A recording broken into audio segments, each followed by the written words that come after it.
ፈጽሟቸዋል የሚባሉትን ጥቃቶች ለመስማት የሚከብድ፣ ደግነቱ ደግሞ ወደዛ ጥግ ሩቅ የሆነ በጊነስ ወርልድ ሪከርድ እንደዚህ አይነት ቸርነት በአንድ ሰው ተደርጎ አያውቅም በመባል ክብረ ወሰኑን የሰበረ 4.8 ቢሊዮን አድናቂዎች አሉት ተብሎ የሚገመተው ሙዚቃው፣ ፋሽኑ፣ ዳንሱ መቼም የእሱ አሻራ ባያርፍበት ጉለቱ ብዙ ነው የሚባልለት ነገሮች እጅግ የሚገኑበት በዓለም ገናና የሆነው ማይክል ጃክሰን አሜሪካዊ ሙዚቀኛ፣ ደራሲ፣ ዳንሰኛ፣ ሰብአዊ መብት ተሟጋች ማይክል ጆሴፍ ጃክሰን የዛሬው ምርጫችን ነው። 50 ዓመታትን በዚህ ምድር የቆየ የተሳካለት የብዙዎች ስኬት ጣሪያ ልኬት መሆን የቻለ ነው። በዚሁም ተቃራኒ ይህንን ምስሉ የሚያጠፉ ብዙ ነገሮች ተብሏል። በዜናው በዶክመንተሪው እንዲሁ ስለሱ ጥቂት ፍለጋ ካደረግን የምናገኛቸው አጃይብ የሚያስብሉ ጉዶች ናቸው። የፖፑ ንጉስ ጉዞ ገና ከ5 ዓመቱ ጀምሮ በጃክሰን ቤተሰብ የተጀመረ ነው። በአንድ ቤተሰብ 10 ልጆች ያላቸው ጆሴፍ ጃክሰን አባትየው የክሬን ኦፕሬተር፣ በቀድሞ ህይወቱ ደግሞ ብዙም ያልገነነ የአር&ቢ ባንድ ጊታሪስት የነበረና እናቱ ካትሪና ጃክሰን የህዋ ምስክር ተከታይ የሆነች ለሙዚቃ ነፍሷ የቀረበ እንደው በቆዳ ቀለም ምክንያት አልተሳካላትም እንጂ የካንትሪ ሙዚቃ ስልት ዘፋኝ መሆን ነበር ጉጉቷ። ክላርኔትና ፒያኖ ሙዚቃም ትጫወታለች። እናትም አባትም ለሙዚቃ ስሜት የቀረቡ ናቸውና የልጆቻቸውን አቅም ለማውጣት ጉዞ የጀመሩት ጃክሰን 5 እንደ አውሮፓውያን አቆጣጠር በ1964 ላይ ነው የተጀመረው። የተለያዩ ሙዚቃ ስራዎችን ከቨር በማድረግ ቀልብ እየሳቡ መጡ። እንግዲህ ያስቡት ለአንድ የ5 ዓመት ልጅ ይህ መድረክ ምን ሊሆን እንደሚችል። ማይክል በተደጋጋሚ እንደሚያነሳው የልጅነት ህይወቱን መቀማቱን ይገልጻል። አባታቸው የሚያሰምርላቸውን መንገድ ካልጠበቁ፣ ካጠፉ፣ ያጠኑትን በትክክል ካላመጡ በኤሌክትሪክ ገመድ ቀበቶ ከዛፍ ላይ ቅርንጫፍም ቆርጦ ይገርፋቸው እንደነበር ከማይክል አንደበት ነበር የተሰማው። ሌላው ከባዱ ጉዳይ የጥናት ሰዓት ነበር። ሙዚቃ የሚያጠኑበት ጊዜ ከትምህርት ቤት ሲመለሱ ነበር። ለዚያውም ከ5 ሰዓታት በላይ ጊዜን ያሳልፋሉ። ብቻ በእንደዚህ አይነት ጉዞ ብዙ ነገር ካሳለፉ በኋላ ዝናቸው ከፍ የሚልበት አንድ አጋጣሚ ተፈጠረ። ቤሪ ጎርዲ የሞታውን ሪከርድስ ባለቤት ወደ ሎስ አንጀለስ ይዟቸው መጣ። ከሱና ዲያና ሮስ ጋር መኖር ጀመሩ። በቢልቦርድ ሀት 100 ሰንጠረዥ ላይ 4ቱ ስራዎቻቸው በደረጃዎች ቀዳሚ ሆኑ። I want you back, ABC, The Love You Save, I'll Be There። ከዚያ በኋላ መድረክ ከፋች የነበሩት የጃክሰን ቤተሰቦች አሁን የሚከፈትላቸውና የራሳቸውን ቱር የሚያዘጋጁ ሆነው ብዙ ጉዞዎችን አደረጉ። እንዲሁም በእነዚህ ቡድኖች ገጸ ባህሪ የካርቱን ፊልም እስከ መሰራትም ደርሷል።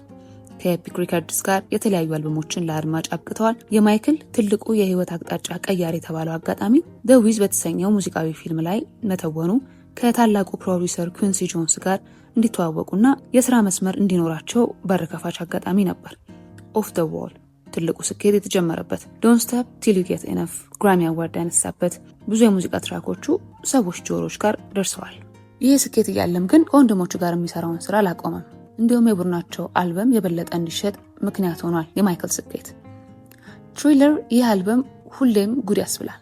ጊነስ ወርልድ ሪከርድ በዓለም ላይ 70 ሚሊዮን ኮፒ በመሸጥ በአሜሪካ ብቻ 34 ሚሊዮን ሽያጭን ያሳካ ሙዚቀኛ ማንም የለም ብሎ ክብረ ወሰኑ ሸልሞታል። በተለያዩ የደረጃ ሰንጠረዦች 80 ሳምንታትን ያሳለፈ 12 ግራሚ አዋርድ እጩ የሆነ ከዚያም 8ቱን ሽልማቶች በእጁ የገቡለት የ14 ደቂቃ ቪዲዮ ክሊፕ ሚኒ ሙቪ ነው እንጂ ክሊፕ ተብሎ አይጠራም ይላሉ ባለሙያዎች። ፊልሞችን ዳይሬክት በማድረግ የምናውቀው ማርቲን ስኮርሲም ዳይሬክት ካደረጋቸው 2 የሙዚቃ ቪዲዮዎች አንዱ ባድ።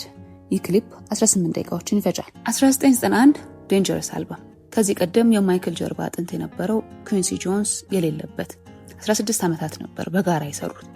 ምን ያስደምጠን ይሆን ብለው ብዙዎች ጓግተው ነበር። ለየት ያለ ነበር የአልበሙ ቀለም። አር&ቢ፣ ፋንክ፣ ሂፕ ሆፕ፣ ሮክ ስራዎችን ያዋሃደ። ኢንቪንሲብል የተባለውም አልበም ብዙ ወጪ የወጣበት ነበር። የመጨረሻው አልበም $30 ሚሊዮን። ከባለቤትነት ጋርም ተያይዞ ብዙ የክስ ሂደት ነበረው፣ በተለይ ከሶኒ ሚውዚክ ጋር። ስለ ስኬቶቹ ይህን ያህል ካነሳን አንዳንድ በማይክል ህይወት ስለተፈጠሩ ክስተቶችን እንቀጥል። የለስላሳ መጠጦች ከሚያቀርበው ፔፕሲ ድርጅት ጋር በ1983 ማስታወቂያ ለመስራት $5 ሚሊዮን ክፍያ ተዋውሎ ቀረጻው ይጀመራል። በዚህ መሃል እንግዲህ የእሳት ቃጠሎ አደጋ ይደርስበትና ጸጉሩ ይቃጠላል። በዚህ ምክንያት ሰርጀሪ አድርጎ የፔፕሲ ድርጅትን ከሰሰና $1.5 ሚሊዮን አሸነፈ። ይህንን ብር ታዲያ በሕክምና ወቅት ባገኛቸው ሰዎች ማይክል ጃክሰን በርን ሴንተር በሚል ያሸነፈውንም ገንዘብ ለእርዳታ ዋለው። ዊ አር ዘ ወርልድ ማይክል ከሚታወቅባቸው ሰብአዊ ጉዳዮች አንዱ የሚነሳ ከሊዮኔል ሪቼ ጋር ሆነው የሰሩት ለአፍሪካውያን እርዳታን ለማሰባሰብ የተሰራ ሙዚቃ ከዚያም ግቡን የመታ ነበር። ሬይ ቻርልስ፣ ቦብ ዳይለን፣ ቲና ተርነር እና ሌሎችም ተሳትፈው ከ75 ሚሊዮን ዶላር በላይ ገቢ ተሰባስቧል። ሌላው ከተጠለጠለባቸው ብዙ ጉዳዮች አንዱ 2002 ላይ ልጁን በመስኮት በኩል ያንጠለጠለበት ጊዜ ነው። ከቤቱ በታች አድናቂዎችና ጋዜጠኞች ተሰብስበው ነበርና ሶስተኛ የሆነው ልጁን ብላንኬት ጃክሰን ይባላል። ስሙን አሁን ቀይሯል በእርግጥ ወደ ቢጊ። እናቱም ማን እንደሆነች ሚስጥራዊ ነው። ይህንን በወራት የሚቆጠር ህፃን በመኖሪያ ቤቱ በመስኮት ዘግዝቆ ማንጠልጠሉ ምን እያደረገ ነው አስባለው። 3 ልጆች አሉት። በትዳሩ የሮክ ንጉሱ ኤልቪስ ፕሬስሊ ልጅ የነበረችው ሊዛ ማርሊ ፕሬስሊ የመጀመሪያው ባለቤቱ ብትሆንም ብዙም አልቀጠሉም። ቀጥሎ ነርስ የሆነችውን ዴቢ ሮውን አገባና 2 ልጆች ወለደ። ይህም ትዳር አልሰመረም። ደግነቱ ከ500 ሚሊዮን ዶላር በላይ ለሰዎች በመድረስ ወጪ አድርጓል። ለዚህም ጊነስ ወርልድ ሪከርድ ላይ በአንድ የመዝናኛ ሰው የተደረገ ትልቁ እርዳታ በመባል ክብረ ወሰን ይዟል። በአሁኑ ቢመነዘር 1 ቢሊዮን ዶላር ይደርሳል። ከ39 የእርዳታ ድርጅቶች ጋር በቋሚነት የሚሰራ ነበር። የሙዚቃ ስራዎቹን ካቀረበባቸው ቦታዎች ያሉ ሆስፒታሎችና የህፃናት ማሳደጊያዎችን ሳይጎበኝ አይመለስም። ድንገተኛ የሆነ ጉብኝት ያደርጋል። የሙዚቃ ኮንሰርቶቹም ካለቁ በኋላ ልብሶቹን ለጨረታ አብቅቶ ለዩኔስኮ ገቢውን ያውል ነበር። ማይክል ጃክሰን ስኮላርሺፕ ጥቁር ወጣቶች ትምህርት እንዲማሩ በገንዘብ የሚያግዝ ተቋም ነው። ራያን ዋይት የ13 ዓመቱ ታዳጊ በኤችአይቪ ቫይረስ መጠቃቱና መገለል ስለደረሰበት ከዛም ጋር ተያይዞ በነበሩ የጤና ችግር የህክምና ባለሙያዎች የሰጡት ጊዜ 6 ወር ነበርና ማይክል የዚህ ታዳጊ የቅርብ ወዳጅ ነበር። አብረው ጊዜን ያሳልፋሉ። የሚወደውንም ቅንጡ መኪና ሸልሞታል። ከተባለለት የ6 ወር ጊዜ በልጦ እስከ 5 ዓመታት በህይወት ቆየና ሃይ ስኩል ገብቶ ሊመረቅ 1 ወር ሲቀረው ህይወቱ አለፈ። ጎን ቱ ሱን የተሰኘው ሙዚቃም ሰራለት። በቀብሩ ጊዜ እንኳን አልቀረም። ከእናትና እህቱ ጎን ነበረ። በኖቤል ፒስ ሽልማት ላይ ባያሸንፍም 2 ጊዜ እጩ ነበር። የማይክል ስም እንዲሁ በደግነት ብቻ ሳይሆን በተቃራኒው ሊዘገንኑ በሚችሉ ክሶችም በተደጋጋሚ ስሙ ይጠራል።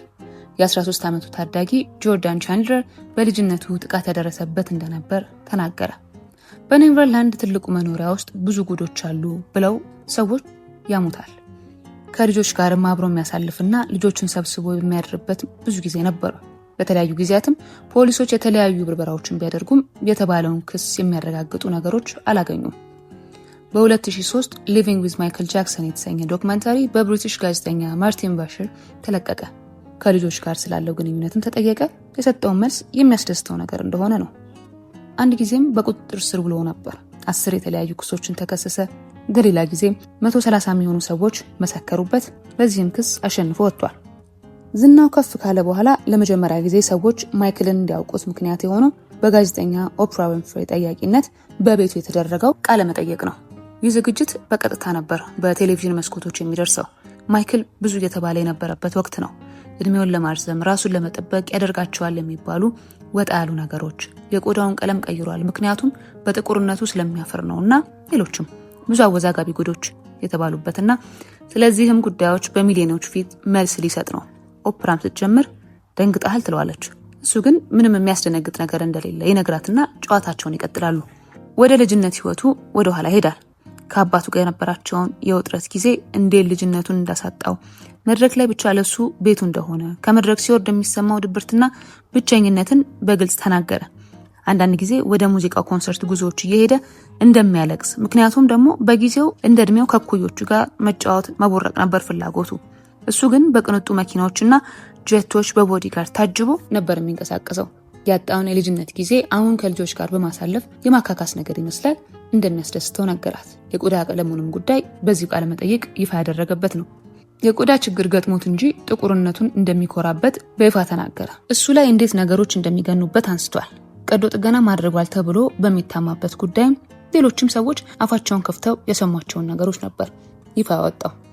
ጁን 25 2009 በዓለም የዜና አውታሮች አስደንጋጭ ወሬ ተሰራጨ። ማይክል ሎስ አንጀለስ በሚገኘው ቤቱ ህይወቱ ማረፉ ተሰማ። በወሰደውም ከፍተኛ መጠን ያለው እንቅልፍ መድኃኒት ምክንያት ሆነ። ህይወቱን ማለፉን ተከትሎ እሱን ለማስታወስ የተዘጋጀው ዝግጅት 2.5 ቢሊዮን የሚሆኑ የዓለማችን ሰዎች በቀጥታ ተመለከቱት። ማይክል ጃክሰን ህይወቱ ካለፈ 17 ዓመት ሞላው። አንድ ጊዜ ማይክልን ዘ ኒውዮርክ ታይምስ እንዲህ ብሎ ገልጾታል። In the world of pop music, there is Michael Jackson and there is everybody else.